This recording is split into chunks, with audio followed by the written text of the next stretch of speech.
Olá você telespectador, olá você telespectador da TV Cultura. A partir de agora, Opinião Litoral desta sexta-feira santa, com o Roberto Mohamed e o André Roncalha comentando as notícias com você. O André Roncalha é economista, o Mohamed é advogado. E uma análise interessante a ser feita, Mohamed, é o que tem de parecido e o que tem de diferente no governo Lula e no governo Fernandes da Argentina, que enfrenta nesse momento mais uma crise de hiperinflação. Boa tarde. Então, Paulo, boa tarde. Eu vou lembrar novamente aqui no programa da semana que passou, quando a gente veio com o Kim aqui, e novamente eu falei para ele do que é moeda única e moeda comum. E ele mostrou aqui que ele faz a lição de casa. Ele gosta de fazer o discurso, mas ele sabia, ele apontou na direção certa por causa de um erro do Haddad de ter usado a expressão moeda única em vez de moeda comum, porque o Lula falou moeda comum, que ela só serve para negociação cambial. Não tinha nada a ver com fazer moeda única, como é o caso do euro. Isso é outra coisa. Mas o discurso político aproveita qualquer chance. O Brasil e a Argentina têm duas realidades completamente diferentes, mas nós não estamos falando de 15 anos, 20 anos. Nós estamos falando do governo Fernando Henrique, que tinha lá o governo Menem. Era mais ou menos um governo que tinha, como a gente já falou aqui, eu sou fã do Fernando Henrique em relação a conhecer a liturgia do cargo, embora discorde muito do que foi o governo dele, mas a gente tinha um presidente com uma equipe econômica que tinha uma noção geral de responsabilidade fiscal, de responsabilidade cambial e econômica. Em contrapartida, o Menem é um anteprojeto de Lula, populista, fazia um discurso para inflamar as massas, tinha aquela coisa da volta do peronismo, como o Lula, se a gente lembrar bem, a partir de 2003, tentou colar a imagem dele no Getúlio. Foi a mesma coisa que o Menem fez, só que o Menem fez isso uma década antes. Então o problema da Argentina não começa agora. O problema da Argentina começa no governo Menem. E que nunca conseguiu se resolver. A Argentina não teve, desde o governo Menem, nenhum momento de tranquilidade econômica. Se a gente for lembrar, acho que vocês vão lembrar, teve um ano, eu não lembro qual, que a Argentina teve 3 presidentes. Nenhum país consegue ter um mínimo de estabilidade política e, lógico, consequentemente, estabilidade econômica, vivendo desta forma.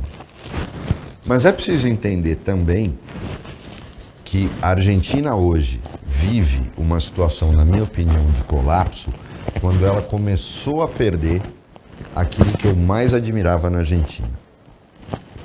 O argentino tinha orgulho do seu sistema educacional, da sua cultura, o fato de que poucos argentinos, o analfabetismo na Argentina era praticamente zero.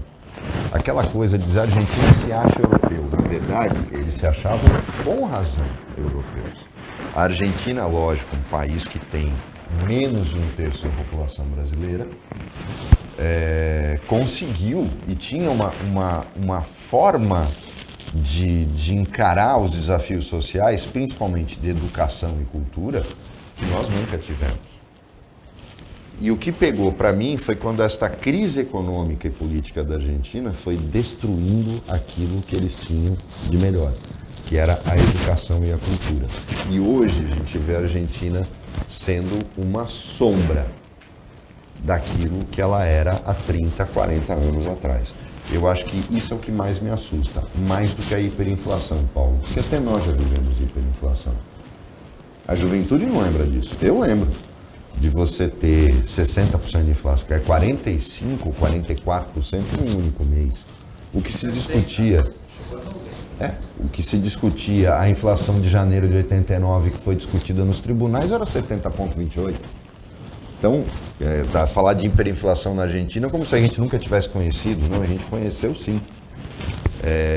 Mas eu não acho que é o problema maior. Eu não sei qual a visão do André, mas eu acho que o maior problema no nosso maior parceiro comercial próximo, que ela é o terceiro maior parceiro comercial do Brasil, atrás só de China e Estados Unidos, é muito perigoso para nós que a Argentina entre em colapso, na minha opinião.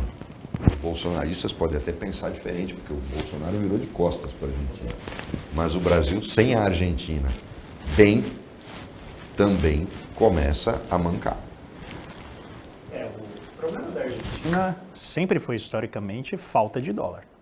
Esse é, tipicamente, os problemas de qualquer país da América Latina, é você ter dólar o suficiente para poder comprar aquilo que você precisa, né, as importações, e ao mesmo tempo garantir um fluxo de exportações suficientes para fazer esse dinheiro entrar. A Argentina, ao longo do boom de commodities dos anos 2000, diferentemente do Brasil, não conseguiu acumular reservas. Isso eu acho que tem a ver um pouco com essa desarticulação que o Roberto já mencionou, uma desarticulação política, social, entre os grupos que estão no que a gente chama um modelo defensivo de atuação. Qualquer pequeno ganho que eu posso ter, né, aquele grupo já avança e tenta explorar ao máximo aquele ganho, porque ele não sabe quando ele vai ter outra oportunidade de ganhar. Onde que se manifesta, na minha visão, talvez ali a segunda camada desse problema mais transparente, né, mais superficial, que é a inflação. A inflação, ela é meio um produto, né, aquilo que a gente vê, vamos dizer, o sintoma mais claro dessa desarticulação social. Como a Argentina tem dificuldade de angariar dólar, ela tem que, então, pedir dólar emprestado. Ela vai lá e faz dívida externa. Quando o dólar entra, em geral, o que acontece? Se você tem um regramento que permite o importador de jogar o dinheiro lá fora e o exportador de não trazer o dólar para dentro do país, falta dólar dentro do país. Aí desvaloriza o câmbio, sobe o preço de todos os produtos importados. Qual que é o resultado? Inflação. Quando vem a inflação, o governo olha para isso e fala assim, bom, não tenho como produzir dólar. A minha impressora só produz peso. Então, o que eu faço? Eu vou começar a dar subsídio de determinados produtos para proteger as pessoas. Então, você tem subsídio de energia elétrica, você tem subsídio de gás, você tem subsídio de gasolina. A gasolina lá é mais barata que aqui no Brasil. Só que quando você dá esses subsídios, você está permitido, por exemplo, né, não é o pobre que está aquecendo a sua casa, é o rico que está aquecendo sua piscina. Só que o Estado vai ampliando, tentando, vamos dizer, resolver na margem ali, compensar os problemas macroeconômicos que estão sendo causados pela falta de dólar. Então, a saída para a Argentina é, na verdade, muito parecida com a saída que o Brasil teve da crise hiperinflacionária dos anos 90. Então, quando a gente volta nos anos 90, você vai ver que todas as economias da América Latina estavam com inflações muito elevadas. Por quê? Quando veio o segundo choque do petróleo em 79, né, desarticulou todas as economias. Em 82, o México entra em crise. Quando o México não paga a sua dívida externa, todos os países da América Latina param de receber dinheiro e a América Latina é literalmente tirada do mercado internacional de crédito. Ou seja, não tem mais dólar entrando. Em 92, a região consegue articular uma renegociação da dívida e a América Latina volta para o mercado internacional de crédito. O que acontece 2 anos depois? Todas as economias começam a diminuir o seu processo inflacionário. Por quê? Entrou dólar. A Argentina, inclusive, também faz o mesmo processo. Qual que é o problema hoje da Argentina? Ela tem uma dívida com o Fundo Monetário Internacional de 44 bilhões de dólares, pelo menos. Ou seja, sem dólar, ela não consegue desarticular. Como que o Brasil pode ajudar nisso? A Argentina precisa fazer o seu plano real. A Argentina precisa encontrar uma maneira de acabar com esse conflito que existe ali dentro. Quem foi recentemente para a Argentina notou que não está mais tão barato, né, quanto em geral as pessoas acham, porque a inflação é muito acelerada, 100% ao ano já é algo assim, basicamente que destrói a moeda. A Argentina não tem moeda, ela tem várias moedas, né? Tem o peso Coldplay, tem o peso Blue, tem o peso que serve para cada coisa. Isso significa o quê? Que a população gasta cada vez mais tempo pensando em como se proteger da inflação. Então, é um processo que já está realmente desarticulando a atividade econômica, a vida das pessoas no país. Se a Argentina conseguir um ajuste, por exemplo, um empréstimo novo, alguma maneira, que combinada com um plano de articulação e de controle de preços, quando eu digo controle de preços, não é o Estado lá tabelando preços, mas é um processo que permita apaziguar esse conflito distributivo, então a gente abre espaço para o Brasil poder ajudar. E o Brasil, o Roberto está corretíssimo na minha visão, tem um papel fundamental em auxiliar a Argentina a reaver a sua capacidade econômica. Como que isso pode ser feito? O Brasil, ele exporta para a Argentina produtos industrializados. Então, a gente tem a capacidade de angariar força das nossas pequenas e médias empresas para poder vender produtos para a Argentina e ajudar o país a resgatar sua capacidade de financiamento e o seu crescimento econômico por meio de projetos de infraestrutura compartilhada. E isso já tem plano de ser feito, já existem possibilidades, não necessariamente precisa ser pelo BNDES, mas a articulação que o Brasil pode fazer é muito importante. E sem precisar de moeda comum, sem precisar de nenhum, vamos dizer, desses artefatos que chegaram a ser cogitados. Há caminhos para ajudar a Argentina sem que isso seja, vamos dizer, um sacrifício para o Brasil. Eu acho que esse é o caminho que em breve deve ser articulado. Porque tem uma coisa que chama muita atenção no discurso daqueles que ficam criticando essa possibilidade que o Lula fez. Ele está certíssimo, porque a gente tem que ajudar a Argentina. Imaginem, pouca gente percebeu o que estava por trás daquele discurso, daquele vereador lá no Sul, falando do problema das vinícolas, que era melhor contratar argentinos do que nordestinos. Se alguém conseguiu entender o que vinha a notícia, o espírito do discurso do cara, não era só um discurso absurdo, politicamente incorreto. Quando a gente pôde conceber que trabalhadores argentinos iriam substituir trabalhadores nordestinos em qualquer tipo de atividade econômica no Brasil? Quando a gente pensou nisso? O argentino vinha aqui para comprar metade de Búzios, para ir montar hotel em Floripa, para montar bar em Pipa, comprar hotel em Pipa, no Rio Grande do Norte. Não para trabalhar a troco de nada em vinícola no Rio Grande do Sul.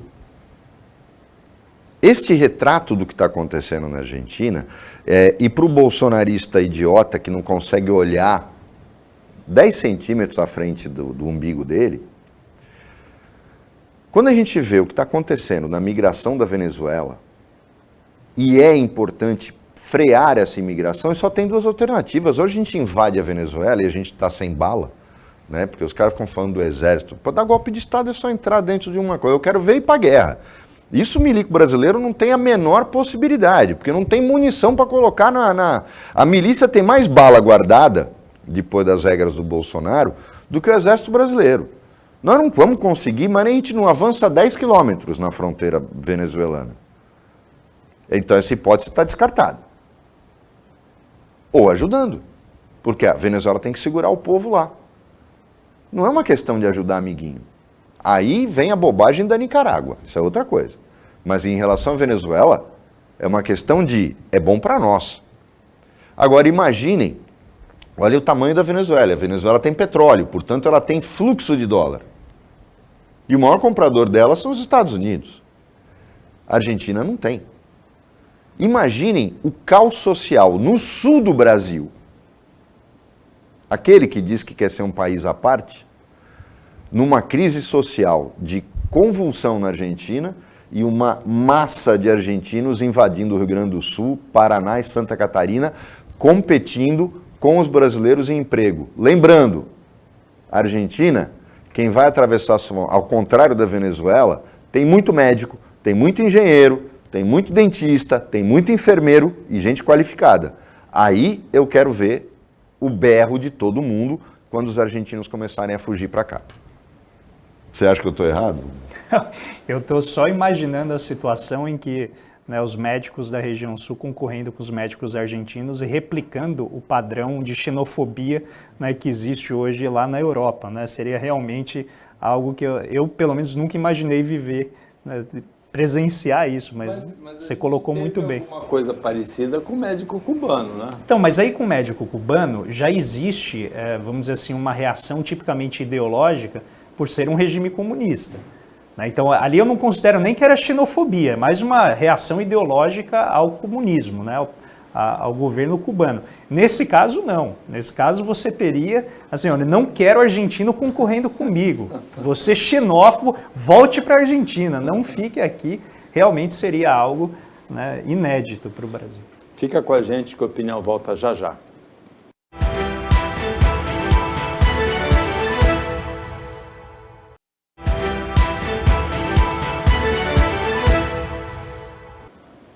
Voltando com a opinião litoral desta sexta-feira santa, com o Roberto Mohamed e o André Roncalha, analisando as notícias com você. Nessa semana saiu o anúncio do rombo fiscal do governo em fevereiro, um rombo recorde para fevereiro. Desde 97 não tinha um rombo tão grande, 41 bilhões. Em janeiro tinha havido superávit fiscal. Foi um susto, né, André? Foi um valor realmente atípico. Mas a notícia boa é que em janeiro teve um superávit de 78. Né? Então, no ano a gente ainda está com um superávit grande. Está no azul, né?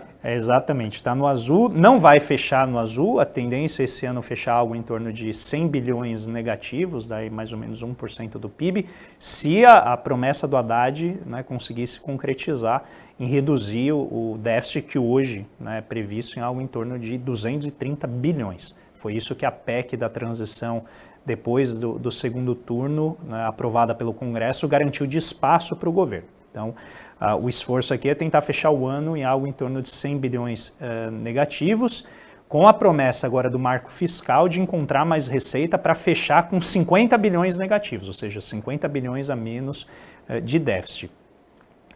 A parte interessante aqui desse número primeiro, é o fato de que janeiro geralmente é tranquilo, você não tem muita despesa ainda acontecendo, aí já em fevereiro começa a aumentar e a partir de agora é só tristeza, né? Porque as despesas vão aumentando, a arrecadação demora para chegar, principalmente o imposto de renda, que é a arrecadação importante do governo, demora para entrar, então até o governo ter um alívio nesse sentido, ele vai precisar negociar mais dívida pública. Então, quando ele tem um déficit desse tamanho, ele tem que ir lá no mercado, tirar um pouco de dinheiro, né, porque ele está gastando mais do que ele está tirando da economia, então ele vai lá e se endivida para poder equilibrar, né, financeiramente as contas dele. Agora, o desafio, talvez aqui seja ao longo do ano, conseguir sinalizar tanto para a base de apoio do governo Lula quanto para o mercado financeiro de que a gente vai convergir, né, para um endividamento ao longo do tempo aí equilibrado. Acho que esse é o grande desafio que está colocado aqui, num contexto em que a gente tem que, pela proposta, né, de governo que foi eleita pelas urnas, fazer o reajuste do salário mínimo. Lula já está falando em subir para 1.320 agora em maio. A gente tem a recomposição dos gastos em saúde e em educação, que ao longo do governo Bolsonaro, principalmente a partir da edição do teto de gastos, vem ficando para trás, vem ficando defasados. A gente tem gasto com Minha Casa Minha Vida, né? Existem muitos gastos com farmácia popular, com resgate de vários programas do governo, aumento de bolsa, né, o valor da bolsa de estudos para pesquisadores, para pessoal que está na universidade, tem o aumento de salário dos professores, né, principalmente de universidades federais, por muito tempo, mas também do funcionalismo como um todo. Então tem muitas pressões de gasto que eu acho que ficaram muito acumuladas no tempo, mas elas tendem a ficar um pouquinho mais dissolvidas ao longo do restante do ano. André, eu vou puxar agora, mudando um pouco de assunto, vou ter que aproveitar a sua presença, porque você tem aquele livro que eu acho sensacional, o Bidenomics. E eu acho que pouca gente conseguiu enxergar a economia americana como você conseguiu. Eu acho que são dois caras que têm uma visão dos Estados Unidos, dois brasileiros que têm uma visão dos Estados Unidos como pouca gente tem. E que as pessoas deveriam se inteirar disso. Você na questão da economia e o Leandro Carnal na questão da história americana, e que isso explica o funcionamento da cultura e da sociedade americana. Ler vocês dois é entender o país mesmo, para quem nunca foi lá. Mas está acontecendo algo lá que é muito curioso, principalmente para mim, por se tratar de um estado onde os republicanos, ao contrário do que... É um estado muito curioso, porque é a Flórida que eu estou falando. Porque ela tinha tudo para ter uma cara diferente e ser democrata, como é a Califórnia. Porque ela é a Califórnia da costa do Atlântico. Por quê? Porque tem muitos latinos, a proximidade dela com a América Latina, e ela deveria ser um estado mais liberal, como é a Califórnia, que tem uma incidência muito grande de latinos, até porque a Califórnia pertencia ao México. A Flórida também. E a Flórida tem uma cara completamente diferente e oposta à Califórnia. É conservadora, é republicana, é xenófoba. Às vezes as pessoas não entendem, quando elas vão para a Disney, vê aquela aquele mar de aposentado com pele cor-de-rosa, de 1,90 m de altura, trabalhando na Disney, e acha que não, eles valorizam os idosos. Não, é que o aposentado americano custa muito mais barato até do que um mexicano. Então eles botam lá para trabalhar, e eles odeiam quem não é americano. Eles acham que só devia ir na Disney quem é americano. Eles olham para você com ódio quando você chega na fila. Mas o que é mais curioso é que justamente o maior empregador da Flórida está anunciando a necessidade de economizar 7 bilhões de dólares ao longo de um ano e está mandando muita gente embora. Até uma coincidência, acho que são 70 mil funcionários com a meta de 7 bilhões de dólares de economia. Acho que é alguma coisa assim. Isso num ano pré-eleitoral. E com o governador da Flórida pré-candidato a ser o opositor do Trump nas prévias republicanas.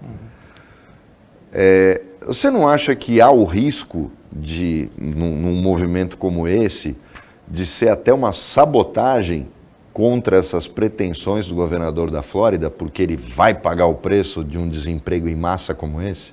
Olha, eu, pensando estrategicamente, eu acho que é uma jogada contra o Biden. E vou te explicar por quê. Porque, em geral, o emprego tem a ver com macroeconomia. Então, o governador não cuida vamos dizer, do que diz respeito a emprego. Você pode fazer medida compensatória, vou baixar um imposto aqui e ali para tentar atrair empresas, mas emprego é medida macroeconômica. Então, se a ideia é sinalizar que o Biden está gerindo mal a economia, perder 70 mil empregos em uma única companhia, eu não sei qual que é a vertente política dessa companhia, né? Se o presidente, o CEO tem uma vertente democrata. Mas se for democrata, eu acho que o tiro sai pela culatra. Se for republicano, acho que está no caminho certo de dizer que a culpa é do Biden. E note que o programa como um todo do Biden, ele é um programa de reconstrução nacional, e a Flórida não é muito privilegiada nesse sentido. Flórida não recebe muitos recursos comparativamente, por exemplo, à Califórnia, que tem lá o Vale do Silício e recebe, né, uma parte, vamos dizer assim, bem abundante dos 280 bilhões de dólares para o setor de semicondutores.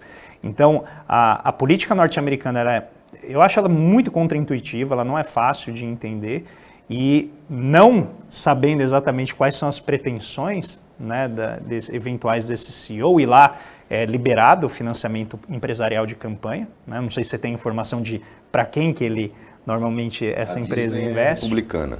Ela é republicana. Disney apoiou então, o Trump.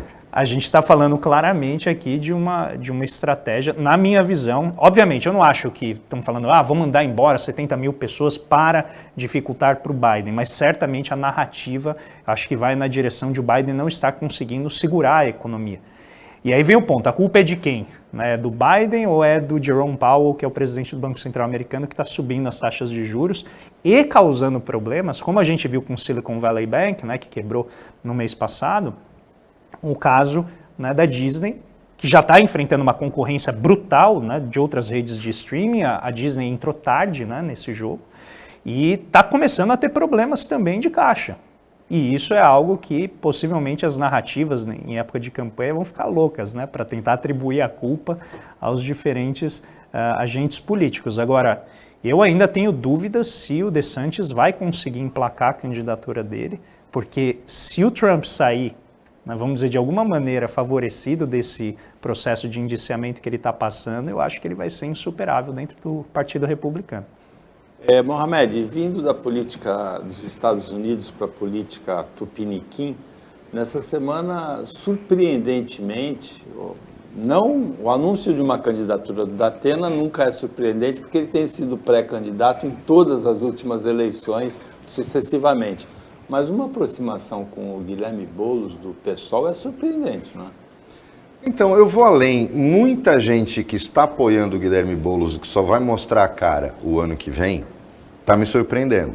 Porque tem uma boa parte da direita, que é a direita soft, digamos assim, que está vindo para o Boulos. Porque o Boulos é o tipo do personagem que se adapta ao script que quiserem escrever. Eu, particularmente, acho que o Boulos é uma fraude. Por quê? O cara é o líder do MTST, só que é filhinho de papai. Veio um cara de, mas não pode ter preocupação social vindo de classe média alta ou classe alta? Pode, claro que pode. Mas eu deixo de acreditar quando este cara, que se pinta como o cara que está com a bandeira invadindo um prédio no centro, anos depois vira moderado e dialoga com a direita, com o banqueiro e fala de gestão moderna. Como é que esse cara está falando de gestão moderna?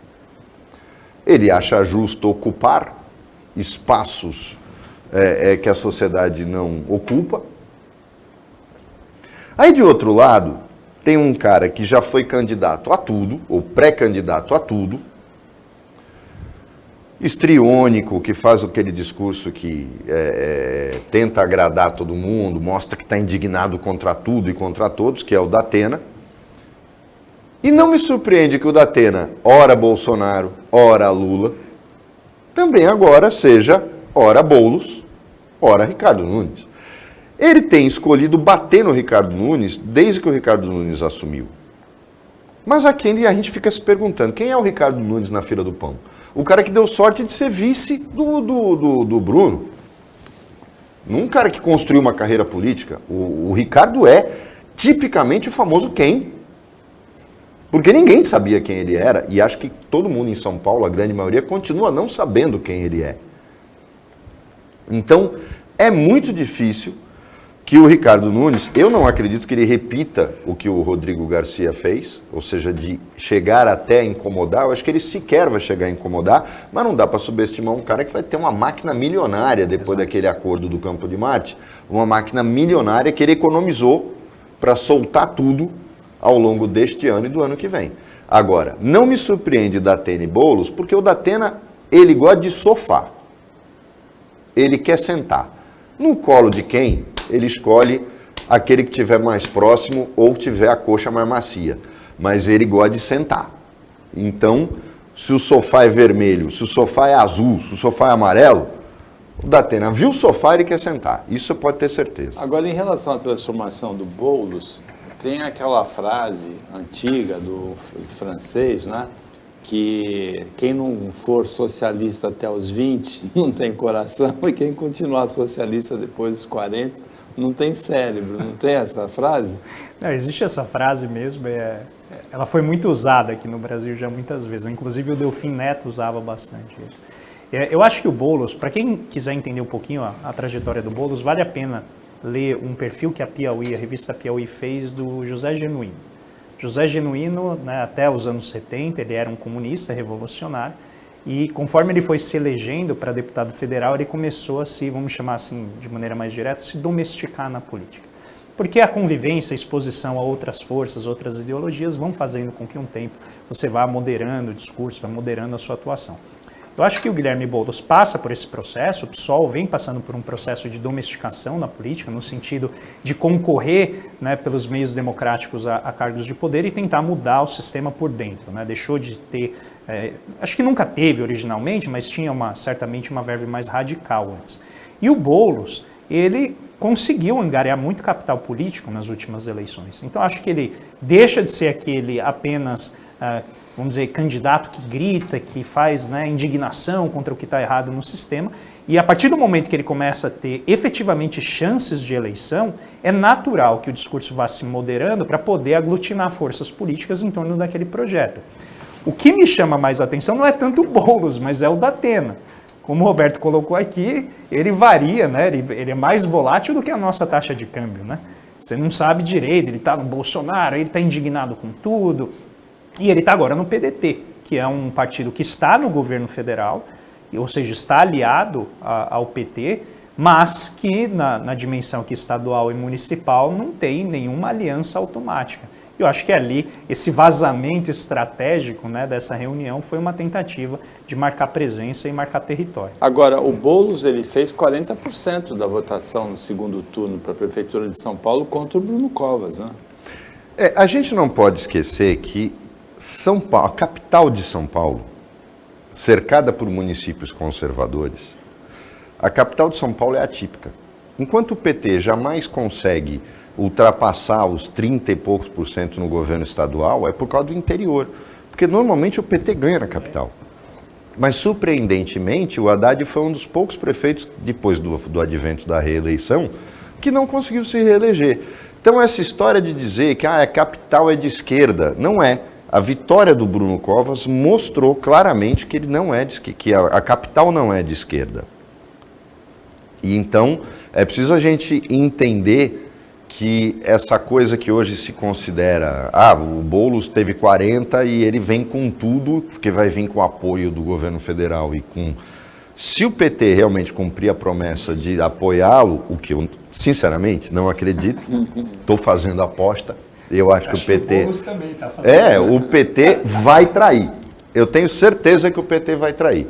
Por quê? Porque faz parte da alma do PT. Fogo amigo, traição, destruir o outro por ódio interno, faz parte da história do PT e não é difícil se afastar da sua história. A opinião volta depois do intervalo rapidinho.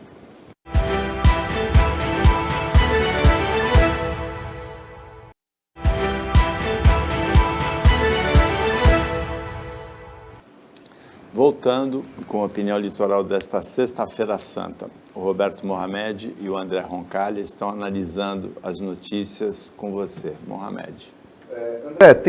Teve uma notícia essa semana e eu acho ela muito importante porque eu às vezes não consigo entender os componentes do boom imobiliário. Aí a gente vê que o preço dos imóveis, de acordo com os indicadores oficiais, subiu 5,7% em um ano. Na verdade, são bolhas inexplicáveis. Eu sempre falava, aqui em Santos, isso começou há 20 anos, não é isso, Paulo? Ora, se aqui só se podia construir até 12 andares e um apartamento custava R$250 mil, como é que você pode explicar que você sobe o gabarito para 30 andares, começa a construir, a oferta multiplica por 30 e o preço dos imóveis dispara? Quer dizer, eu aumento a oferta e mesmo assim eu aumento e muito o preço. Eu nunca entendi essa matemática, porque São Paulo sempre pôde ter arranha-céus. Mas numa cidade como Santos, foi uma coisa, depois a prefeitura tocou quando começaram a construir prédios de 60 andares, agora começou de novo. Como é que se explica essa lógica, essa conta que não tem lógica? De que eu aumento a oferta porque eu diminuo o custo dos terrenos. Não, o terreno aumentou. Não, não aumentou. Se antes o mesmo terreno eu construía 12 andares, agora eu posso construir 30 e muito mais apartamentos, eu tenho que baratear o custo do terreno, porque ele vai ser dividido por tudo aquilo. Como é que a gente explica o que aconteceu com a indústria da construção civil? A gente vai dar uma viajada aqui agora, porque tem fatores externos e tem fatores internos nessa. Eu vou colocar duas hipóteses aqui, evidentemente. É bom a gente pensar que o número de andares não significa necessariamente um aumento muito maior do aproveitamento do terreno, porque tem limitações laterais rigorosas. Mas eu acho que, nesse caso, sim, existem questões regulatórias que impedem adensar, né, você construir mais moradias por metro quadrado, por espaço, mas eu acho que tem um problema adicional que, na minha visão, é determinante, que é a concentração de renda e riqueza. Imóvel hoje não é feito para morar, imóvel hoje é feito como bem de investimento. Então, quando você tem a concentração de riqueza muito grande e uma situação de mercado acionário péssima, como a gente está vivendo, o rico pega o dinheiro, tira da Bolsa de Valores, investe em imóvel, investe em título de dívida pública que está com taxa de juros monumental. Aí eu te pergunto, com taxa de juros de 13,75% ao ano, que imóvel é rentável? Nenhum, não dá para você manter, a não ser que ele seja tratado como um investimento, né? E com isso você espere a elevação do preço. Então a concentração de riqueza que usa o setor imobiliário como uma forma de investimento, eu acho que deve explicar uma parte importante disso. Novamente, tem que olhar os dados, a gente precisaria observar a taxa de vacância, que é exatamente isso que você está falando. Quantos desses apartamentos estão sendo utilizados? Segundo os dados do IBGE, 15% da população, mais ou menos, entre 15% e 19%, alugam imóveis. Só 4% alugam os imóveis no sentido, né, de serem os proprietários. Então a gente está falando de uma concentração de imóveis muito grande, na mão de pouquíssimas pessoas que estão trabalhando nesse sentido de investir, né, de usar isso como um bem de investimento. Qual que é o fator externo? é o que a gente chama de fator Airbnb. Antes, quando você ia fazer o que a gente chama da valorização, a valoração do imóvel, você fazia por esses critérios que vocês usaram aqui. Qual que é o grau de adensamento local, se tem muita demanda pelo imóvel, quais esses fatores de oferta e demanda. A partir do momento em que você tem o uso de imóveis residenciais como base para, por exemplo, garantir, né, serviço de hospedagem, você muda o critério de apreciação, né, de valoração daquele imóvel. Então, não mais ele é determinado, vamos dizer, pela localidade, ele começa a ser determinado pelas redes internacionais, né, de Airbnb, né, esses aplicativos, que começam a afetar o valor dos imóveis. Cidades como Veneza, Roma, Londres, passam por um profundo processo de valorização imobiliária que não tem absolutamente nada a ver com critérios locais, que normalmente é como a gente, né, identifica ou faz a precificação do imóvel. Então eu acho que o Brasil está passando por esse processo, eu não sei em que medida cada uma dessas forças atua, mas o que a gente vê é um descolamento do mercado com relação àquilo que a gente está acostumado a ver. Só que essa apreciação que a gente viu aqui de 5,7%, eu não acho que ela vai durar muito tempo. Porque com taxas de juros elevadas por tanto tempo e já um certo arroxo de crédito no mercado imobiliário, é possível que comece a arrefecer em breve. Agora veja, André, você, de uma certa maneira, você comparou. Se eu tenho dinheiro aplicado em títulos da dívida pública, eu vou receber no final do ano 14% de juros. Isso. Se eu investir em imóvel, vai valorizar 6%. Né? E o Brasil não tem uma entrada de turistas internacionais. Entra menos turista internacional no Brasil do que no Uruguai. Não tem uma entrada que justifique um efeito Airbnb de valorização de imóvel. Então, depende do local, mas eu acho que a chave aqui é não precisar de crédito. É você ter dinheiro guardado para poder comprar. Porque essa pesquisa mostra que em 49 de 50 cidades o imóvel valorizou, né? Exato. Então, note novamente, qual é o tamanho da concentração de renda que você precisa ter para sustentar algo assim? Porque com taxas de juros desse tamanho, fica inexplicável. O setor imobiliário é um dos primeiros a serem atingidos por taxas de juros elevadas. Exatamente, porque como o valor é muito grande, quando você coloca uma taxa de juros maior, o valor do imóvel ele cai muito, em tese. E ele não está caindo, ele está subindo. Não tem comprador porque o juro para o comprador do imóvel produzido pela construtora também também inviabiliza. Né? Então tem que ter alguma força de sustentação aqui, que eu estou imaginando que seja uma parte venha de fora, mas note que você não precisa necessariamente alugar o seu apartamento para o Airbnb para que você identifique o preço dele de acordo com essa referência. Para entender isso, peguem a Petrobras. Ela não precisaria aplicar o PPI. Ela poderia vender pelo preço que custa para ela produzir internamente. Ela faz isso porque, se ela não comparar com o preço internacional, então, comparativamente com as outras empresas do resto do mundo, ela fica para trás. E eu acho que algo similar deve estar ocorrendo no mercado imobiliário. A Petrobras também faz porque tem a consciência pesada, sabem o que ela fez nos outros verões, né?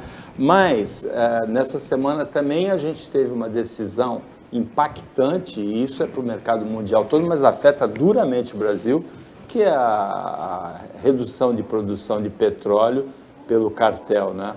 E a gente volta ao problema Roberto Campos Neto, né? Porque é a inflação aí. Se subirem os preços do petróleo, a Petrobras obviamente vai ganhar mais dinheiro, mas se ela transferir isso para os preços na bomba, a gente vai ter elevação da inflação novamente, e isso vai dar nova força para o Roberto Campos Neto e o Copom manterem a taxa de juros elevada. Então, é um novo desafio que vai aparecer tanto do cenário internacional aqui para dentro, quanto vai trazer de novo a discussão sobre a política de preços da Petrobras.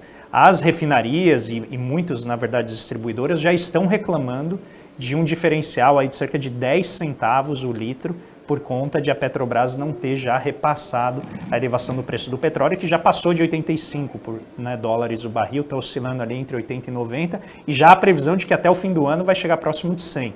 Então, eu imagino que nas próximas semanas esse vai ser o assunto central. Qual vai ser a política de preços da Petrobras? Se ela vai repassar para o consumidor ou vai segurar mais um pouco? Aí entra aquilo que a gente tem falado aqui. Deliberadamente, o governo Bolsonaro não colocou um centavo para investimento no refino. Muita gente pensa, quando a gente fala refino, é óleo bruto para gasolina. Nós estamos falando de todos os derivados. E a cadeia econômica que o petróleo gera vai muito além do combustível. E o Brasil está importando tudo. Tudo. A única coisa que o Brasil não importa é álcool, que não é feito na refinaria, vem da cana, mas que vai para o combustível na bomba, porque mistura na gasolina. Exato. Assim como o biodiesel.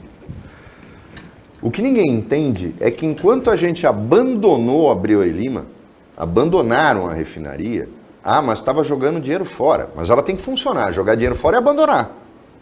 Então vamos fazer, é como o prédio que estão fazendo na Ana Costa, lembra? O dono, a construtora quebrou, falou, adiantava ficar o esqueleto ali? Era ruim para todo mundo.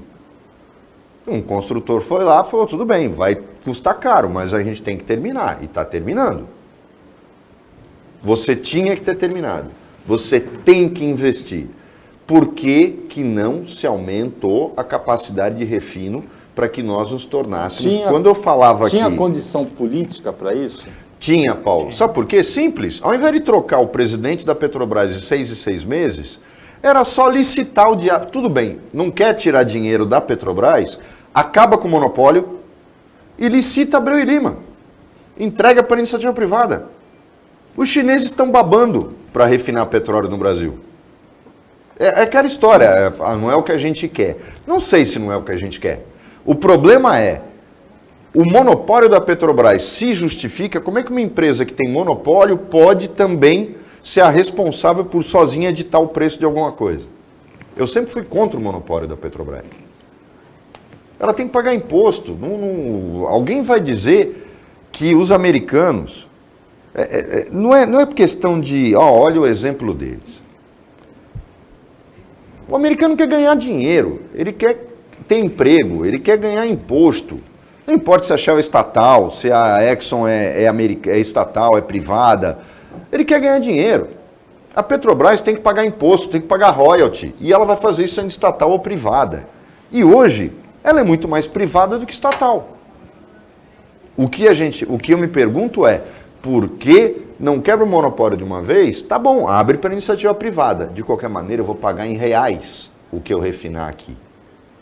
Porque eu não posso usar dólar. Existe uma lei que pouca gente conhece, fala bobagem, eu posso até dolarizar o preço, mas eu não posso pagá-lo em dólar. Não existe pagamento em dólar no Brasil. Então o que vai acontecer? O pagamento vai ser em reais. E aí a gente não precisaria importar os derivados. Sei, eu posso até ter uma visão simplista, André, mas eu acho que há uma ação deliberada e o Lula não está enfrentando isso abertamente, porque não adianta ficar dizendo, não, tem que investir. Quebra o monopólio para você ver se os próprios acionistas da Petrobras não falaram, não vende não, dá ela aqui que eu vou terminar essa obra. Não, e só a gente olhar o quanto a Petrobras transferiu de dividendos nos últimos anos, foram mais de 300 bilhões de reais. Foi uma opção, Exato. que eu pergunto, tinha condição política de reinvestir ou foi Tinha. feito deliberadamente, eu vou distribuir dividendo e não vou reinvestir? As duas coisas, elas não são alternativas. Havia alternativa De fazer as duas e foi coisas. uma deliberação política de remunerar belamente os acionistas da empresa, que tem muitos fundos de investimento internacional. Né? A Petrobras ela é apenas 37% do Estado. Ela tem ações na Bolsa de Nova York. Tem ações na Bolsa de Nova York. Esse é o motivo pelo qual o governo não pode sair tomando decisão dentro da empresa, porque se ele fizer isso, ele toma ação, toma processo lá nos Estados Unidos. Inclusive, quem fez isso foi o Lula. Né? Em 2008, 2009, ele abriu esse processo de capital, né? Essa abertura de capital lá na Bolsa de Nova York. Então, há uma opção política que foi feita ao longo dos anos Bolsonaro de transferir poupudos recursos da população que pagou mais caro pelo combustível para os acionistas da Petrobras. Essa é uma ação política deliberada que busca justamente apequenar a Petrobras, diminuir essa função que ela tem de investir. Se a gente voltar aos anos 2010, a Petrobras representava 10% do investimento do país, uma única empresa. Salientando aquilo que o Roberto acabou de falar, a incrível cadeia de petroquímica que ela alimenta, que não é só a produção de petróleo, mas tem toda uma parte de inovação, de tecnologia e a parte de produzir plástico, de produzir, né, uma série de outros produtos químicos que vêm do petróleo e que são fortemente influenciados pela decisão da Petrobras. Na medida em que a gente vai diminuindo o tamanho da empresa, vai diminuindo o poder que ela tem de direcionar investimentos, isso vai acontecendo. A gente vai tirando dinheiro de refinarias para baixar o preço dela, para que o setor privado tenha a capacidade de adquirir. A gente teve venda de refinarias a preço literalmente de banana, que em 3, 4 meses de operação por parte do setor privado, o setor privado pagou aquela refinaria em 3, 4 meses.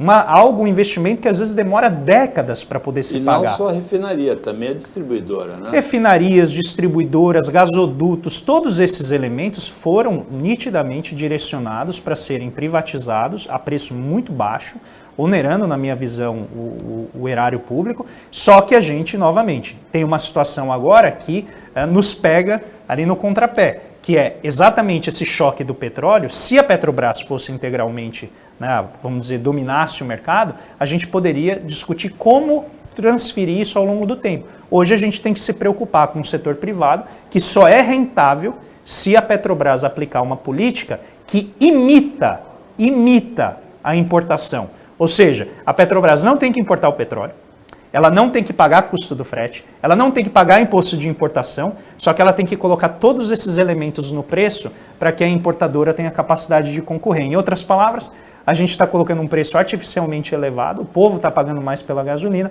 apenas para garantir a rentabilidade do acionista minoritário da Petrobras. Isso, na minha visão, é um crime lesa pátria, porque a gente tem vários países da região que conseguem proteger a sua população dessa elevação do preço de energia. E assim chegamos ao final desse Opinião de Sexta-feira Santa, agradecendo a participação do André Roncalha, do Roberto Mohamed, o trabalho da equipe técnica e de jornalismo do Sistema Costa Norte e agradecendo a você que acompanhou a gente mais essa edição. Até segunda-feira nesse mesmo horário e uma feliz Páscoa para você que você merece.